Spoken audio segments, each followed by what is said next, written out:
Enzo Maresca, Luis Enrique, a tactical clash that was so incredible that showed the strengths that both teams had. But Enzo Maresca's tactical tweaks and his tactical intelligence was superior to Luis Enrique. Chelsea Football Club are world champions. They are the first team to win the FIFA Club World Cup, the new version of itself. And there was a lot of tactical intricacies in this game that Enzo Maresca put that saw Chelsea totally dominate PSG. Chelsea again come out as the team, as the underdogs who always make super teams look average. So in our video today, what we are going to try and understand is how did Chelsea manage to put 3 goals past PSG and how they were able to limit PSG not to even score a single goal. And credit must go to certain players who helped Chelsea in this: Cole Palmer, João Pedro, and Robert Sanchez. Before you start, if you are new in this channel, do not forget to like, share, and subscribe to this channel for more videos like this. Chelsea were the only team who actually altered the status quo that was being set by PSG by making PSG a super team look average. And all this boils down to one man, and that is Enzo Maresca. The mentality that he set the team up before the game and how he set up the team on the pitch was what saw Chelsea bagging the Club World Cup. So let's see. So Chelsea lined up with a 4-2-3-1 and a slight altercation with Malo Gusto starting at right back. And here is where Maresca's deadly weapon was. You see, one of the hugest strengths that PSG have had is the way they press intensively.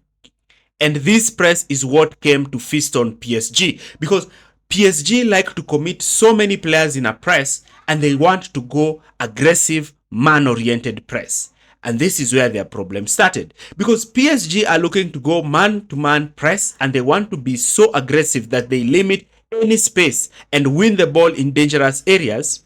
This is how Maresca wanted to deal with it. PSG want to apply pressure. PSG want to win the ball in dangerous areas of the pitch so that they are able to punish the opponent.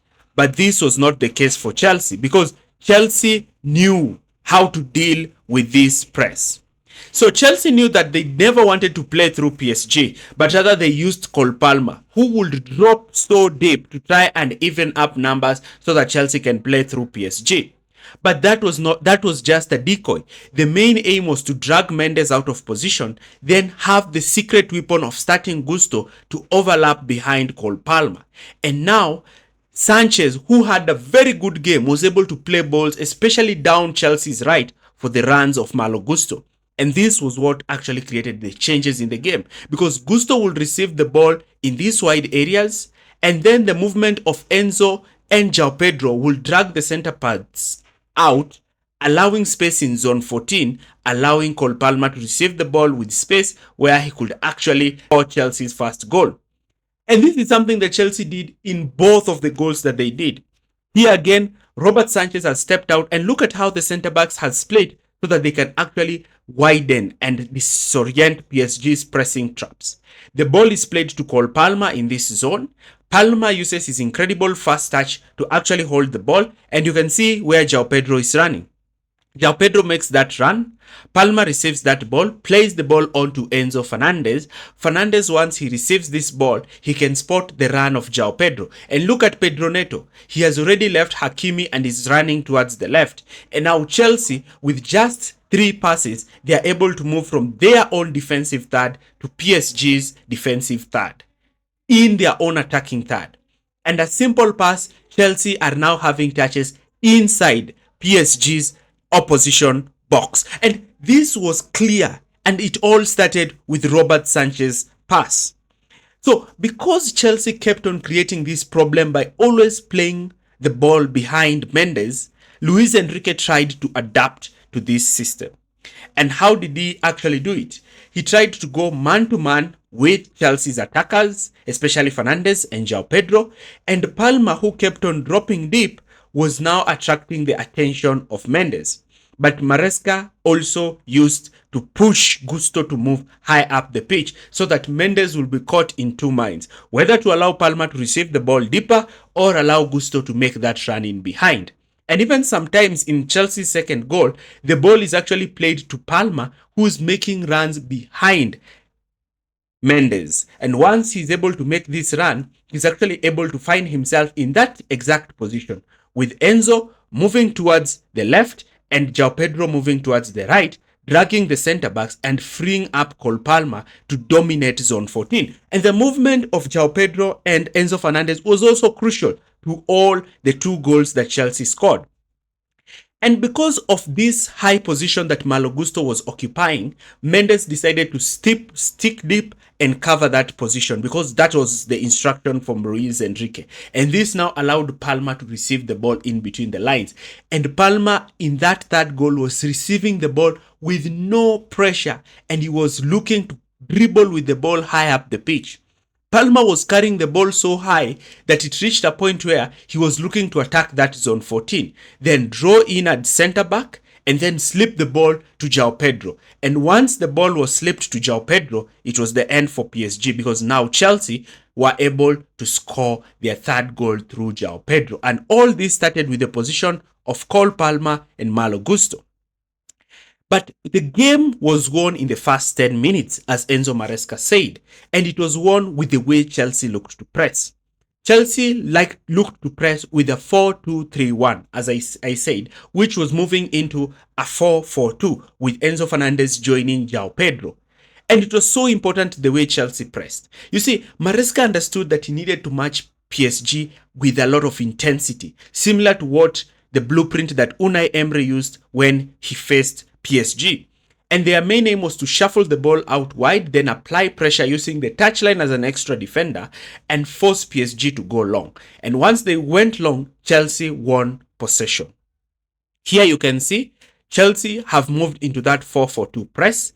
Enzo Fernandez has joined João Pedro in that press, and Enzo Fernandez is looking to apply press on Marquinhos. Marquinhos plays the ball to Donnarumma.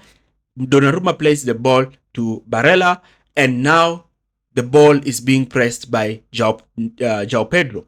João Pedro is forcing the ball to be played on to Mendes. Palma steps out to press Mendes, and you can see Trevor Chalobah has dropped so deep to come and try and cover Ousmane Dembele. Now, once the ball is played long, you can see that Colwill is in the right position to win that ball, and Chelsea now regain possession. Something that PSG have been doing against other teams, they found Chelsea doing it against them. And Chelsea could not have hoped for a better start, because once Chelsea actually scored the first two goals of the game, they now decided to alter their system, becoming much more passive.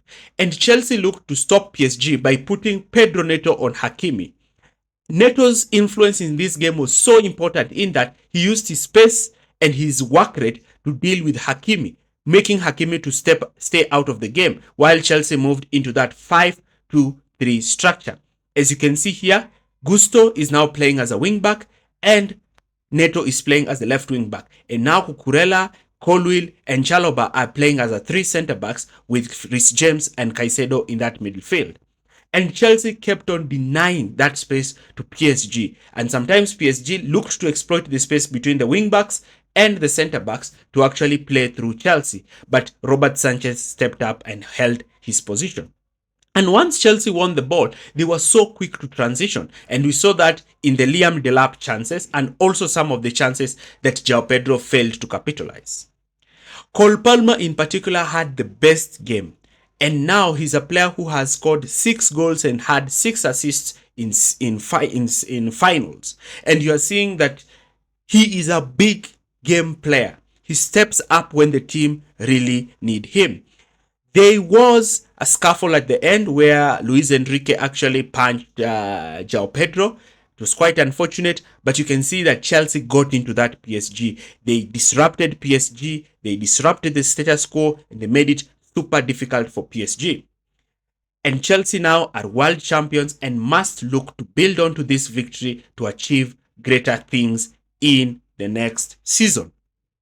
I'll be looking to do another analysis on this game because I think there were more tactics that were in this game. But if you've enjoyed this, do not forget to like, share, and subscribe. Thanks for watching and see you in our next video.